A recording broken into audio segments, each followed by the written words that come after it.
आज के समय जो इज़राइल और फ़िलिस्तीन के बीच युद्ध चल रहा है, इसको देखते हुए कहीं न कहीं अमेरिका इसका फ़ायदा उठा रहा है। इज़राइल को जो भी हथियार मुहैया करा रहा है, साथ ही साथ अपने हथियार के व्यापार को और दुगनी तेज़ी से बढ़ा रहा है। अमेरिका ये चाहता है कि ये युद्ध लंबा चलता रहे और हमेशा अमेरिका ने चाहा है कि मिडिल ईस्ट की कंट्रीज़ में कहीं न कहीं दंगे होते रहे, कहीं न कहीं फ़साद होता रहे, जिससे उसका हथियार का व्यापार होता रहे। क्योंकि इससे पहले रशिया व्यापार के क्षेत्र में इनसे आगे था, लेकिन अब रशिया धीरे धीरे उसकी फैक्ट्री डाउन हुई। उसने पेट्रोल के पे अरेबिक कंट्री से पेट्रोल निकाल के अपना व्यापार को चालू किया। अब धीरे धीरे तेल ख़त्म, खेल ख़त्म, लेकिन अब अमेरिका ने गन हथियार का व्यापार जो तेज़ी से बढ़ा दिया है, उसको देखते हुए लग रहा है कि अब ये युद्ध काफ़ी लंबा चलेगा। और इजराइल के तरफ से भी यही सेंटेंस मेक हो रहे हैं कि अब ये युद्ध लंबा चलेगा। अमेरिका ने इजराइल और गाजा को नियंत्रित करने वाली फिलिस्तीन चरमपंथियों के बीच संघर्ष विराम के लिए संयुक्त राष्ट्र सुरक्षा परिषद मतलब यूएनओ में प्रस्ताव का बुधवार को विरोध करते हुए कहा कि इसमें अमेरिकी राष्ट्रपति जो बाइडेन के युद्ध समाप्त करने के प्रयास को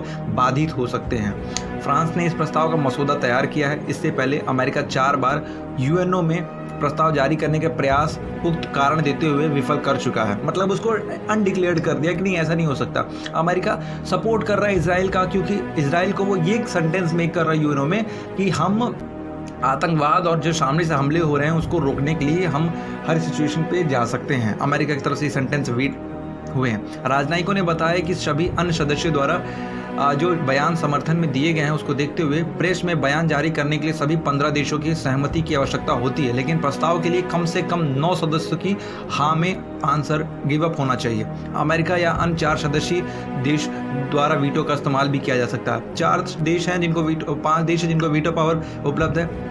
America, Russia, France, Britain, China, ये 5 कंट्रीज़ हैं। फ्रांस सरकार के प्रवक्ता ने बताया है बुधवार को कि उस प्रस्ताव पारित में अमेरिका के साथ बेहद गहन बातचीत हुई है, जिसमें यूएनओ के राजनयिकों ने गाजा में संघर्ष विराम तथा वहां मानवीय मदद मुहैया कराने का अनुरोध किया है। यूएनओ में अमेरिकी मिशन के प्रवक्ता ने बाद में कहा है कि हम ये स्पष्ट कर चुके हैं, हम ये क्लियर कर चुके हैं कि हम हिंसा को समाप्त करने के लिए जारी राजनयिकों द्वारा प्रयास का समर्थन करते हैं और किसी भी स्थिति में समर्थन हम नहीं करेंगे जो लोग हमें ये कहते हैं कि ऐसे प्रयासों को कमज़ोर कर रहे हैं। हम इस चीज़ का बिल्कुल भी हम एक्सेप्टेंस नहीं लेते। प्रवक्ता ने नाम उजागर न करने की शर्त पर यह जानकारी दी कि वही व्हाइट हाउस ने बुधवार को कहा कि अमेरिका के राष्ट्रपति जो बाइडेन ने इजराइल के प्रधानमंत्री बेंजामिन नेतन्याहू से फ़ोन पर बातचीत की है और कहा है कि वह संघर्ष विराम की दिशा में आज एक महत्वपूर्ण कदम उठाए जाने की उम्मीद कर रहे हैं, लेकिन नेतन्याहू ने कहा है कि वह अभियान का मकसद पूरा होने तक उसे जारी रखने के प्रतिबद्ध हैं। मतलब कोई ना कोई इनका प्लान है,